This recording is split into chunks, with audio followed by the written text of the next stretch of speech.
It's unlocked. I don't understand. I mean, all of these photos. All of them. There must be some kind of mistake. Why would they want me here? It must be an old case. Something I've forgotten. Some screwball with a grudge, maybe. Think. I gotta think. Now, you might remember this kind Another of thing from Amnesia, The Dark Descent. There's a sanity mechanic in this game. It's unlocked. Which might have actually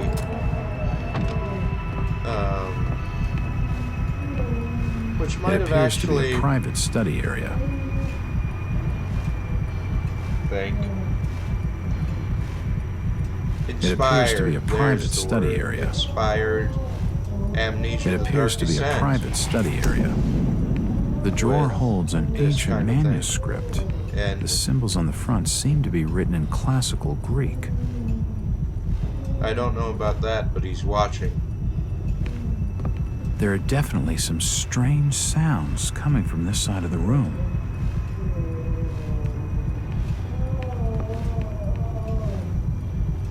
That weird-looking person is us. Shit, that did not sound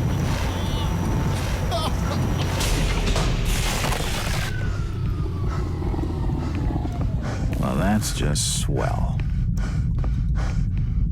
He's dead. The beam must have fallen and crushed his skull. Yeah. That is not good. This sink would be used for scrubbing up. Neither is blood, neither are our own bodies, but who cares? This is not half as bad as some of the crap in this game. Trust me. Looks like his kidneys. They're moving around in all that liquid.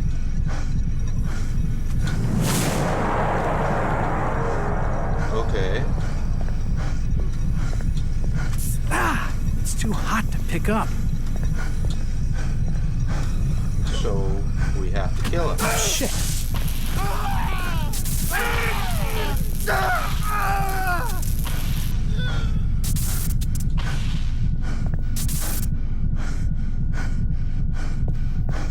His intestines have stopped moving.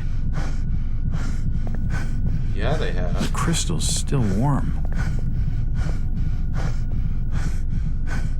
Yep. That's weird. This tunnel feels like it's gonna collapse at any moment.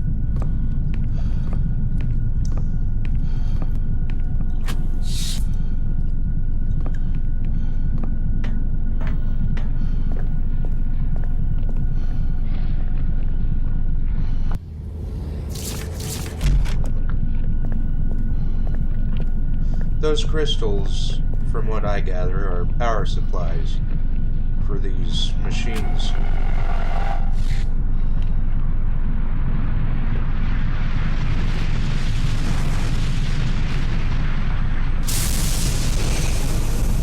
Cutscene, cutscene, cutscene.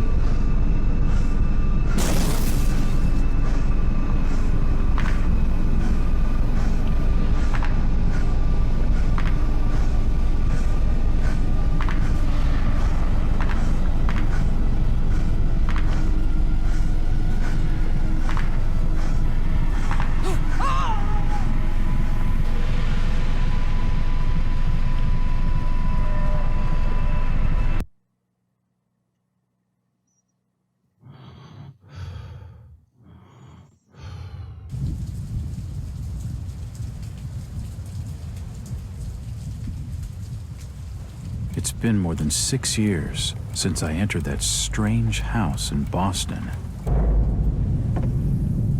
But to me, it was just 5 months ago.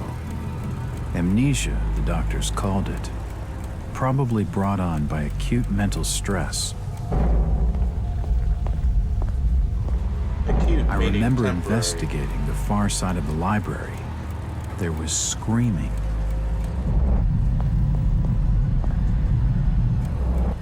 According to the police report, they had searched the house for hours, only to find me later collapsed on the floor.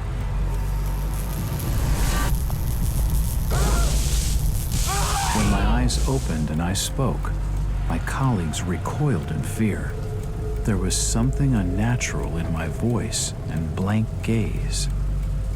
They committed me to Arkham Asylum, where I was diagnosed with severe schizophrenia.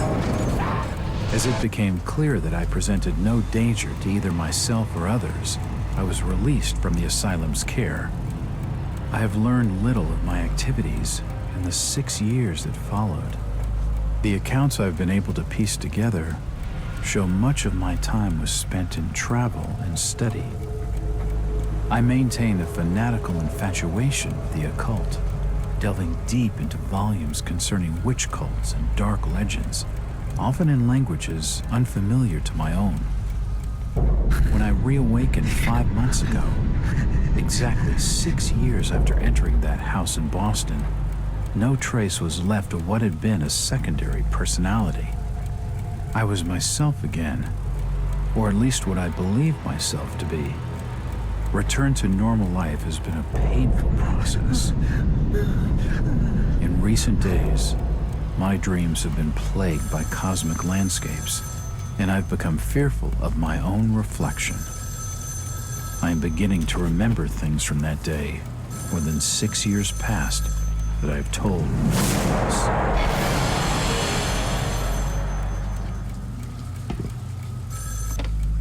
Jack Walters. Hello, Mr. Walters. My name's Arthur Anderson. I need your help finding a missing person. I don't take that kind of job. Did you get my package? Hold on.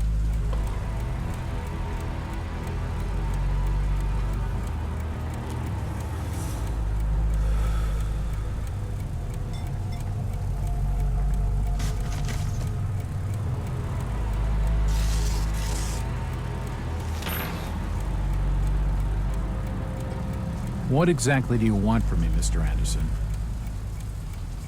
It's one of my store managers, you see. Brian's his name. Brian Burnham. Nice lad. He disappeared recently from the First National grocery store in Innsmouth. Innsmouth? Never heard of it. It's a small fishing town on the coast, not far from Arkham. I'd like to see you in person before you leave. Hold on there a minute. I didn't agree to take this what the hell? I'll be here all day anyway.